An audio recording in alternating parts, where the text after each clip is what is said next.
हर हर महादेव. नमस्कार, मी निशिकांत.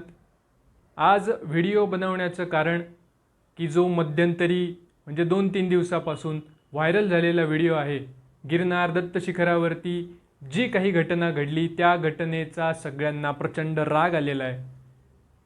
सगळे दत्तभक्त हे प्रक्षोभित झालेले आहेत. प्रत्येकाला वाटते की हे कशासाठी, याची काय आवश्यकता, काय गरज. आणि राग सगळ्यांनाच आलाय. जगभरात जेवढे दत्तभक्त आहेत सगळ्यांना हा प्रश्न पडलाय की हा काय मूर्खपणा आहे आणि याच्यावरती ॲक्शन का घेतली जात नाहीये. अनेक जण ॲक्शन घ्यायला निघाले सुद्धा होते. जो कोणी तो व्यक्ती होता त्या व्यक्तीचा पत्ता काढण्यात आला, फोन नंबर वगैरे असल्या बऱ्याचशा गोष्टी झालेल्या आहेत.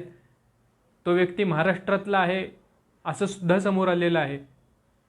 पण तरीसुद्धा लोकांच्या मनातला राग शांत होत नाही. मग अशा वेळेस काय करायचं? अशा वेळेस मग आपण काही कायदा हातात घ्यायचा का? किंवा मग रागाच्या भरामध्ये काही गोष्टी करायच्या का? तर अजिबात नाही. ही गोष्ट का होतीये, कशासाठी होती, ह्याच्यामागे कारण काय, हे सगळं समजून घेणं फार गरजेचं आहे.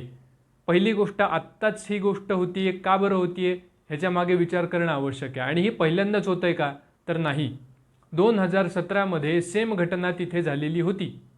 2017ला एवढंच नाही तर दत्तगुरूंच्या पादुकांवरती, त्या स्थानावरती, ज्या शिळेवर दत्तगुरूंच्या पादुका आहेत त्या शिळेवर लाकडी पादुका ठेवण्यात आल्या होत्या आणि त्या पादुका नेमिनाथांच्या आहेत असं सांगण्यात येत होतं.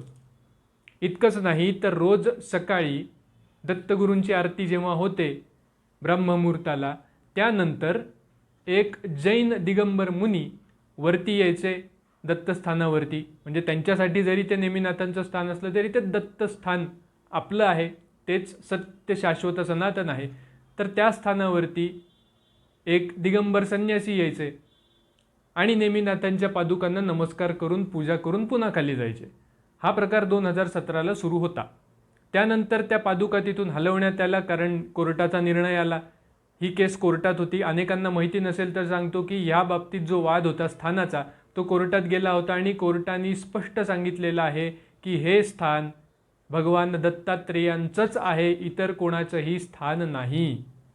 जैनांचं जे स्थान आहे ते गुरुशिखराच्या थोडं खाली अंबा मातेच्या जवळ जैनांची मंदिर आहेत, तिथं स्थान आहे.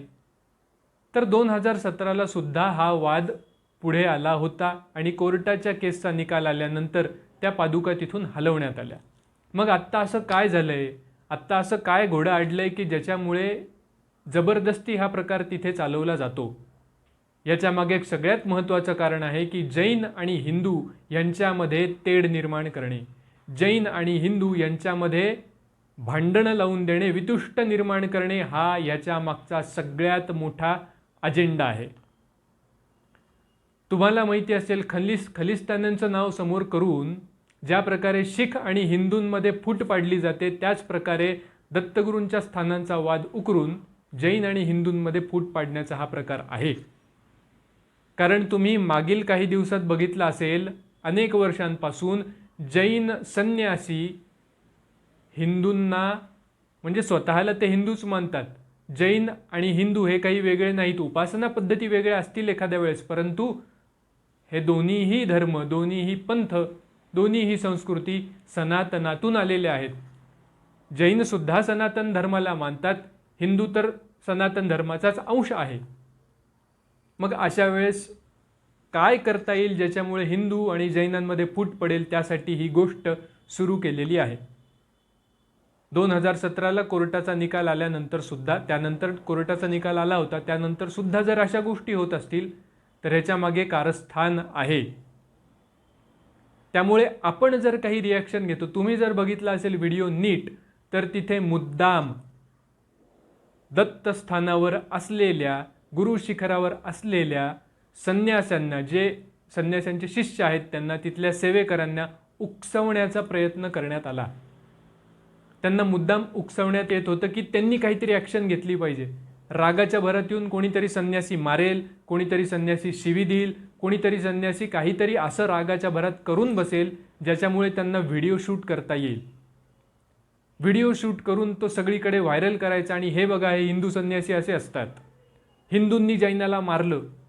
अशा प्रकारे सगळ्या देशभर ही पिलावळ हिंदूंच्या विरोधामध्ये, हिंदू संन्यास्यांच्या विरोधामध्ये अजेंडे पसरवणार, त्यांची बदनामी करणार आणि हळूहळू हळूहळू ही लाट म्हणजे मग त्याच्यावरती लोक आर्टिकल्स लिहिणार, हॅशटॅग चालवणार.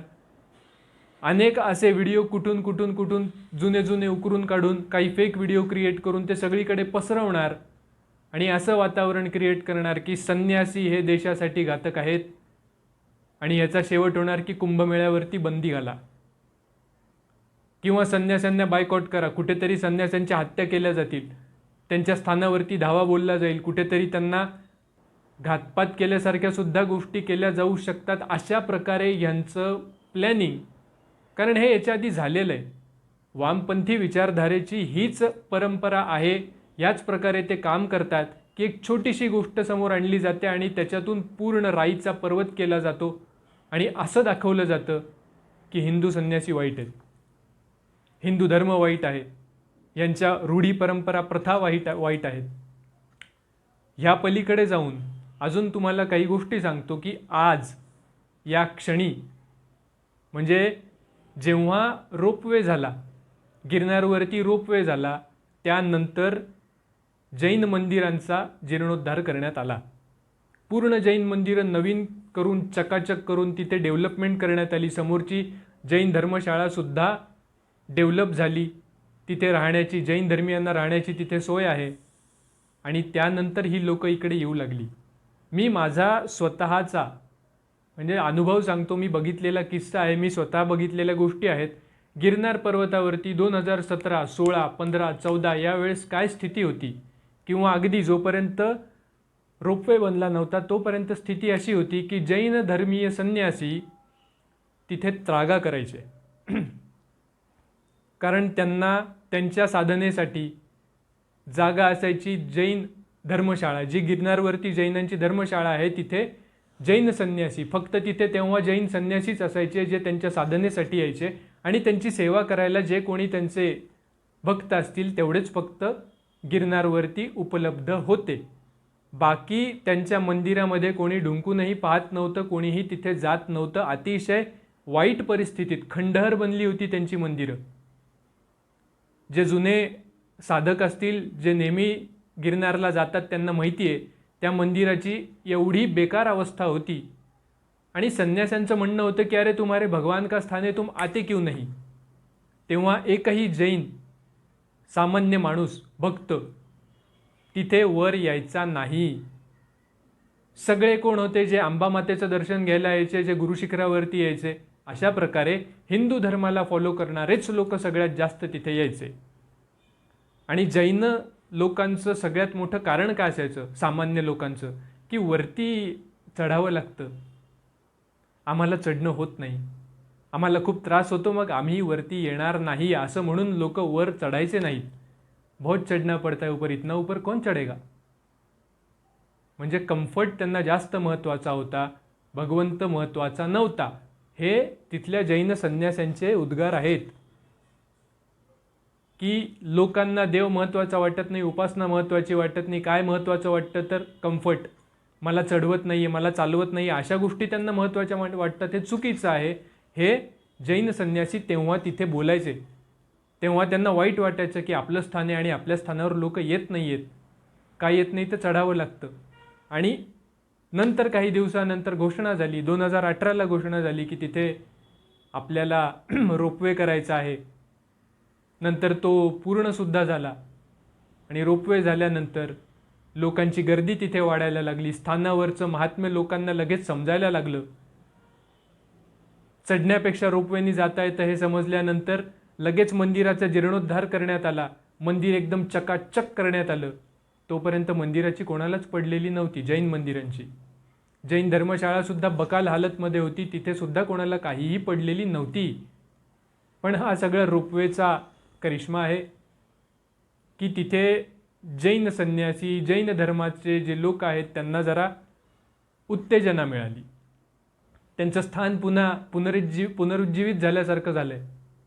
आणि त्याच्यानंतर या गोष्टी त्यांना सुचत आहेत की आता हे स्थान तर मिळालं आहे, मग आता या स्थानावरून आपण वरती जाऊन कब्जा करू शकतो का, किंवा मग त्या स्थानावरती आपण दावा ठोकलेला आहे तर तिथे जाऊन काहीतरी करावं का. ह्याच्यामध्ये अजून एक गोष्ट आहे की जैन संन्यासी जे कोणी आजकाल फेमस आहेत, सगळ्यांना माहिती आहेत, जे जैन धर्माचं नेतृत्व करतात, असे जैन मुनी यांनी कोणीही या घटनेची ना निंदा केली आहे ना या घटनेला प्रोत्साहन दिलं आहे. कौतुकही केलेलं नाही आहे, निंदासुद्धा केली नाही. सध्या ते तटस्थ आहेत, त्यांनी शांत बसलेले आहेत. त्यांच्याकडून कोणतंही वक्तव्य आलेलं नाही आहे की हे चूक आहे, काय बरोबर आहे, काय आहे. तर ह्या गोष्टीकडे सुद्धा लक्ष देणं गरजेचं आहे. हिंदू आणि जैन एकता सनातन धर्मावरती घाला घालण्यासाठी या दोघांमध्ये फूट पाडणं आवश्यक आहे. ह्या हेतूने या सगळ्या गोष्टी होतात. ते चुकून कोणीही हिंदूंनी स्वप्नात सुद्धा कोणत्या जैन धर्मीयाबद्दल, कोणत्या जैन पंथातल्या मुनींबद्दल किंवा त्यांच्या मंदिरांबद्दल चुकूनही वाईट किंवा अपशब्द काढू नये. कारण हा ट्रॅप आहे, हा ट्रॅप आहे. त्याचे स्क्रीनशॉट घेऊन किंवा त्या घटनांना फक्त शूट करून किंवा त्या घटनांचे पुरावे देऊन सतत हे सांगितलं जाईल की बघा हे हिंदू असे आहेत, बघा हे हिंदू असे करतात. याची आवश्यकता नाही आहे. गिरनार हे स्थान मूलतः नाथपंथीय, नागा, पंचदशनाम जुना आखाडा यांच्यासाठी ते आदिस्थान आहे.